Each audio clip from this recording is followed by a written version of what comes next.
Pakistan's most watching legal awareness YouTube channel.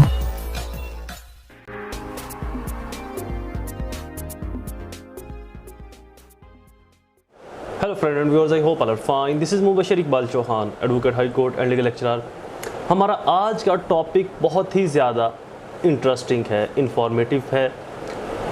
ये एक ऐसा टॉपिक है कि जिसको आपने हर धरने में, हर जलसे में, मोस्टली पार्लियामेंटेरियंस की ज़ुबान से, mostly MNAs, MPAs, mostly parties के सरबराहान की ज़ुबान से आपने ये वर्ड कहीं ना कहीं, किसी ना किसी सूरत में, चाहे अपनी फेवर में, अपने अगेंस्ट ज़रूर सुना होगा। ये वर्ड है establishment. Who is establishment? What is establishment? Establishment कौन है? इस्टेब्लिशमेंट क्या है? कैसे काम करती है इस्टेब्लिशमेंट? कौन लोग होते हैं इस्टेब्लिशमेंट के अंदर? क्या सिर्फ आर्मी या आर्मी के जर्नैल ही इस्टेब्लिशमेंट का हिस्सा होते हैं, या इनके अलावा भी कुछ लोग ऐसे हैं जो बज़ाहिर तो नज़र नहीं आते लेकिन that is a part of establishment? किस तरीके से ये काम करती है इस्टेब्लिशमेंट? कहाँ पर रहते हैं ये लोग? कहाँ पर छुपे होते हैं? क्या सिर्फ ये कह देना कि आर्मी ही इस्टेब्लिशमेंट है और आर्मी ही इस्टेब्लिशमेंट का पार्ट है और आर्मी ही इस्टेब्लिशमेंट है, इस्टेब्लिशमेंट आर्मी है, आर्मी इस्टेब्लिशमेंट है, तो क्या ये सही है? आर्मी के अलावा भी क्या कोई ऐसे अदारे हैं जो इस्टेब्लिशमेंट का पार्ट है? और ये इस्टेब्लिशमेंट वर्ड आगाज़ कहाँ से हुआ था, और इस इस्टेब्लिशमेंट वर्ड का आगाज़ कहाँ से हुआ था, इसकी शुरुआत कहाँ से हुई थी, और वो कौन शख्स था जिसके सर पे ये सहरा जाता है कि उसने इस वर्ड को इंट्रोड्यूस करवाया? किस मैगज़ीन में इंट्रोड्यूस किया था? क्या इसकी कोई लॉजिक थ्योरी थी या नहीं, या एवं ही ये लफ्ज़ बोला गया और दुनिया के अंदर मशहूर हो गया, फैल गया? तो इसका बेसिक, इसके एस्पेक्ट्स क्या हैं? इसकी जनरेशन कहाँ से हुई?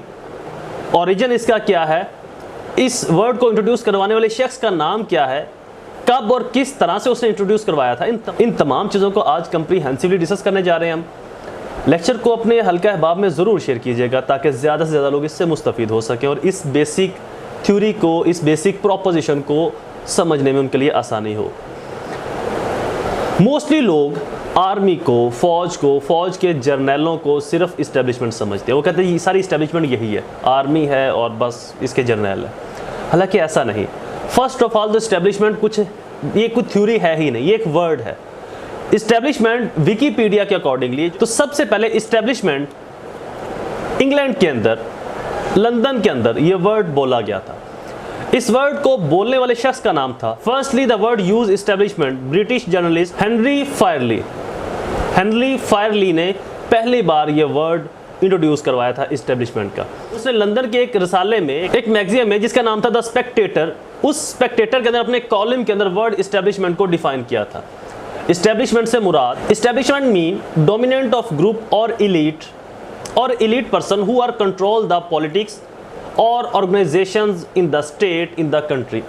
इस्टेब्लिशमेंट एक ऐसी थ्योरी, एक ऐसी सोच है जो डोमिनेंट होती है, काबिज होती है मुल्क के ऊपर, जो मुल्क के अदारों को, मुल्क की सियासत को कंट्रोल करती है, चलाती है।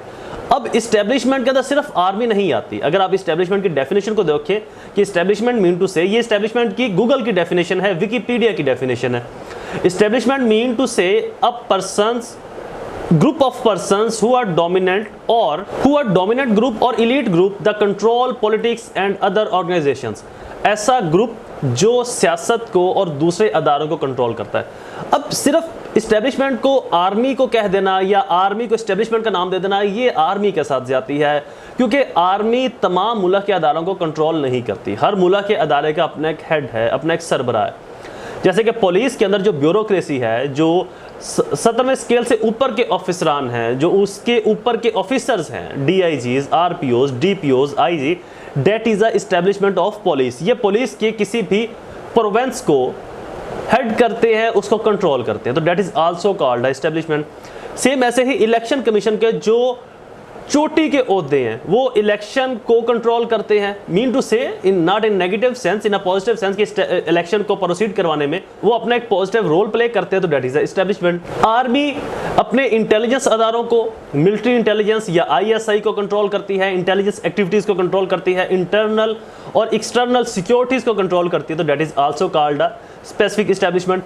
सेम ऐसे ही जो जजेस हैं, जस्टिस हैं सुप्रीम कोर्ट के, हाई कोर्ट के, वो अपने अदारे को कंट्रोल करते हैं, अपने अदारे को बी पॉजिटिवली आगे प्रोसीड करवाने में वो एक पॉजिटिव रोल प्ले करते हैं। That is also called the judicial establishment.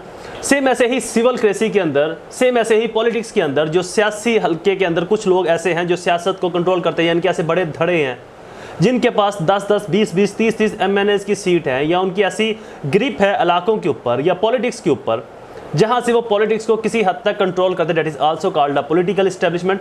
तो इस्टेब्लिशमेंट कोई एक अदारा नहीं होता, ये बात अपने माइंड में बिठा ले कि इस्टेब्लिशमेंट का मतलब सिर्फ आर्मी के जर्नैल या आर्मी का होना इस्टेब्लिशमेंट नहीं है। फॉर एग्जाम्पल अक्सर लोग कहते हैं कि इस्टेब्लिशमेंट जो है वो इलेक्शन जितवाती है। अब इस इलेक्शन के अंदर जो अभी रिसेंटली गुजरा है 2013 का या 2018 का जो इलेक्शन हुआ, वहां पर मुझे किसी ने नहीं कहा कि जी आप फलां पार्टी को वोट डालें, तो मैं कैसे कह दूं कि जी इस्टेब्लिशमेंट ने फलां पार्टी को जितवाया है और फलां को हराया। तो इस्टेब्लिशमेंट सिर्फ आर्मी का एक मखसूस एरियाज की हद तक कंट्रोल है, उसके अलावा बाकी जो फर्दर पार्ट्स हैं वहां पर किसी जगह पर पुलिस का कंट्रोल है, सिविल क्रेसी का कंट्रोल है, टेक्नोक्रेसी का कंट्रोल है, ब्यूरोक्रेसी का, ऐसे ही एजुकेशन जो सेक्टर है वहां पर ईडीओज डीडीओज का कंट्रोल होता है डिस्ट्रिक्ट लेवल पर, या इससे ऊपर जो चीफ सेक्रेटरी है उसका प्रोविंस के ऊपर कंट्रोल है।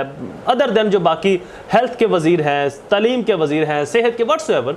तो इस्टेब्लिशमेंट का मतलब है कि ऐसा एक ग्रुप, ऐसा एक अदारा जो मखसूस एरियाज को, मखसूस स्पेसिफिक पार्ट को, स्टेट के स्पेसिफिक पार्ट को कंट्रोल करता है या उसको रन करता है, चलाता है। That is called establishment.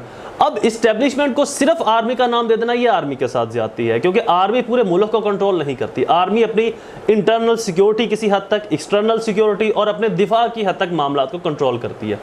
तो इस्टेब्लिशमेंट नॉट मीन टू से जस्ट आर्मी और army journals. Establishment mean to say all of persons who are dominant position in the state, जिनकी पाकिस्तान के अंदर एक dominant position है, एक ऐसी पावरफुल उनकी पोजीशन है जहां पर बैठकर वो मामला को कंट्रोल कर सकते हैं। पुलिस के अंदर IG, DIG आल्सो एस्टेब्लिशमेंट। ऐसे ही सेहत के अंदर जो सेहत के वजीर हैं या चीफ सेक्रेटरीज हैं सूबे की हद तक, वजीर आला, उसकी काबीना आल्सो एस्टेब्लिशमेंट। सेम ऐसे ही, अच्छा एक और चीज़ के इस्टेब्लिशमेंट के लिए ज़रूरी नहीं कि ऑफिशियल ग्रुप्स का होना, ये भी एक वेबसाइट से हमने एक कॉलम के जरिए पढ़ा था कि इस्टेब्लिशमेंट के लिए ज़रूरी नहीं कि सिर्फ जो ऑफिशियल कैपेसिटी में ऑफिसर्स हैं वही इस्टेब्लिशमेंट का पार्ट है। जो प्राइवेट कैपेसिटी के अंदर हैं, लाइक ऐसे businessman's like sugar mills, cotton mills, oil mills, उसके अलावा अदर इलेक्ट्रिसिटी के जो प्लांट्स हैं, तो ऐसे बिजनेसमैन, ऐसे बड़े बड़े बिजनेस के हब जो बिजनेस कम्युनिटी को कंट्रोल करते हैं। ऐसे बहुत से बिजनेसमैन हैं जो किसी भी चीज़ को चाहें तो उसको ऐसे रिजर्व करें कि उस चीज़ का रेट बहुत बढ़ जाता है, किसी चीज़ का बहरान लाना चाहें तो उसको स्टॉक कर लेते हैं, किसी चीज़ की वैल्यू गिराना चाहें तो उसको मार्केट के अंदर बेतहाशा फेंक देते हैं।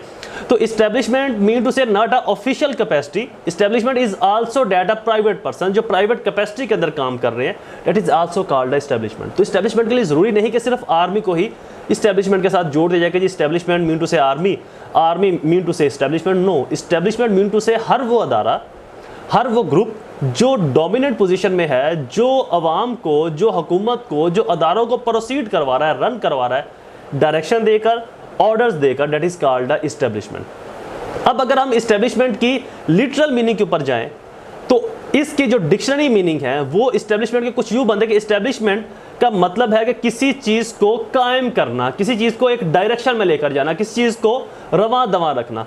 तो अब ये रवां दवां रखना, डायरेक्शन में लेकर जाना, कायम रखना, ये सिर्फ एक अदारे का या फौज के सिर्फ जर्नैलों का ही काम नहीं है। हर अदारा कानून के मुताबिक प्रोसीड करता है।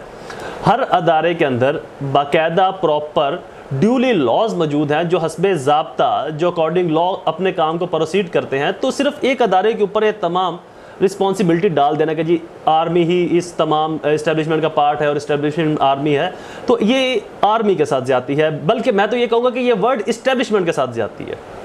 तो लिहाजा इस्टेब्लिशमेंट कोई थ्योरी नहीं, ये एक वर्ड था जिसको पहली बार ब्रिटिश के एक जर्नलिस्ट हेनरी फायरली ने पहली बार 1955 के अंदर बोला था, अपने एक मैगजीन के अंदर उसने लिखा था, और उसके बाद ये जुबान ज़दम हो गया।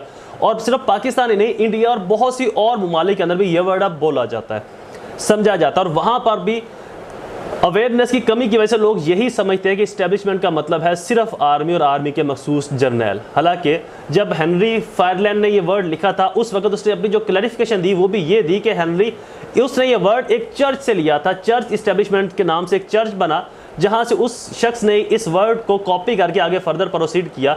मीन टू से कि चर्च की एक अपना इन्फ्लुएंस होता है सोसाइटी में, वहां इंग्लैंड की सोसाइटी में सेम वैसे ही उस वर्ड से कॉपी करके उसने अपने कॉलम के अंदर इस चीज़ को लिखा कि हमारे मुल्क में भी एक चर्च इस्टेब्लिशमेंट टाइप की इस्टेब्लिशमेंट है जो बहुत से मामलात के ऊपर अपनी डोमिनेंसी रखती है, अपना इन्फ्लुएंस रखती है, उनको अपने तरीके से रन करती है, चलवाती है। तो हेनरी फायरलैंड ने भी अपनी डेफिनेशन के अंदर ये लिखा था कि establishment mean to say all over the organisation who are dominant position in the state. वो तमाम अदारे जो मुल्क के अंदर एक डोमिनेंट पोजीशन के अंदर हैं, जो स्टेट के अंदर एक कब्जे की पोजीशन में, एक डोमिनेंट, एक पावरफुल पोजीशन के अंदर मौजूद है, जिनका ऑर्डर माना जाता है, जिनके हुक्म को आगे प्रोसीड किया जाता है, जिनका हुक्म मनोआन तस्लीम किया जाता है, जिनका हुक्म मनोआन तस्लीम किया जाता है, माना जाता है, आगे फर्दर प्रोसीड किया जाता है, that is called establishment. Establishment के अंदर सिर्फ आर्मी और जनरल नहीं आते, पुलिस के अदारे, सिविल क्रेसी, ACDC, तालीम के अदारे, तालीम की हद तक इस्टेब्लिशमेंट हैं। तो इस्टेब्लिशमेंट के अंदर मुल्क के अंदर तमाम वो अदारे जो डोमिनेंट हैं और उन अदारों के वो सरबराहान जो डोमिनेंट पोजीशन में बैठे हैं। अदारे से मुराद वो शख्स है जो दूसरे, तीसरे, चौथे, 5वें, 10वें, 11वें स्केल का, 12वें, 15वें स्केल का ऑफिसर है, जो कम से कम 17 या इससे ऊपर के ऑफिसर, क्योंकि एग्जेक्टिव डोमिनेशन जो होती है, जो एग्जेक्टिव डोमेन होती है, जो एक्चुअल पावर है, वो कम से कम 17 स्केल से मिलना स्टार्ट होती है। तो लिहाजा 17 स्केल से ऊपर मीन टू से ब्यूरोक्रेसी जो है वो एक्चुअल में इस्टेब्लिशमेंट ही होती है, क्योंकि उनके हुक्म को माना जाता है, उनके हुक्म की आगे मनोआन उसके ऊपर अमल किया जाता है, उसको प्रोसीड किया जाता है। तमाम अदारे जो किसी ना किसी हद तक अपनी डोमिनेंसी रखते हैं मुल्क को चलाने में, मुल्क को रन करने में, फर्दर प्रोसीड कराने में, that is all kind of establishment. वो तमाम इस्टेब्लिशमेंट की इकसाम है। आई होप ये लेक्चर आपके लिए फ़ायदेमंद साबित हुआ होगा। ऐसे ही इन्फॉर्मेटिव वीडियोस को सुनने के लिए हमारे चैनल को सब्सक्राइब करना, बेल आइकन को प्रेस करना बिल्कुल ना भूलें। दोबारा हाजिर होंगे एक नई सीरीज़ में, एक नए लेक्चर के साथ। तब तक मुझे अपनी दुआओं में ज़रूर याद रखें। अल्लाह ताला आप सबका हामी नासिर हो। वस्सलाम।